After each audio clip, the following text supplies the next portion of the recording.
entramos en la fantasía de estas oficinas de Filmas aquí en Barcelona, en esta inauguración desde la Fonsagrada, en este camino de Santiago, Carlos, Julio, que nos entra.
Fantasía,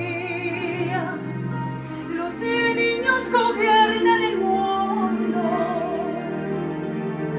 con pureza, verdad y lealtad de la felicidad. Lo veo en las almas que viven siempre en libertad. Las nubes que volando van llenas de libertad. Solo hay un camino, señoras y señores, que nos lleva a una forma de vivir, a otra forma de sentir. Es un camino guiado por el sol y las estrellas que nos trae aquí a estas tierras de Filmas, a estas tierras que nacieron en Fonsagrada. Sentido de aquí, en estas tierras de Cataluña, en estas tierras de Filmas, esta fantasía, Carlos, que empezaste tú y tu hermano Julio, y hoy a través aquí del aula nos transmiten esa historia.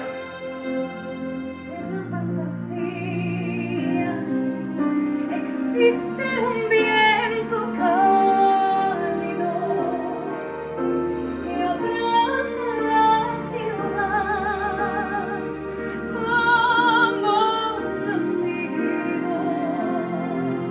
Lo veo en las almas que viven siempre en libertad,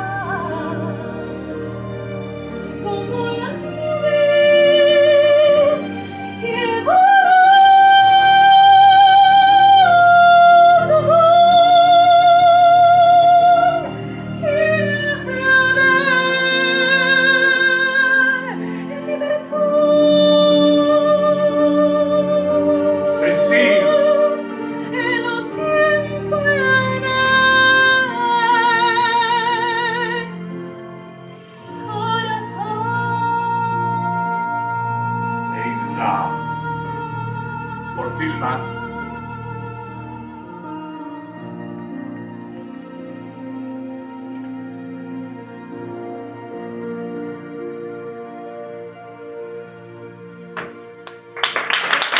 ¡Bravo!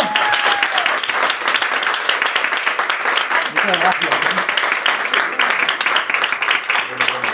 Muchas gracias. La verdad es que ha sido improvisado, pero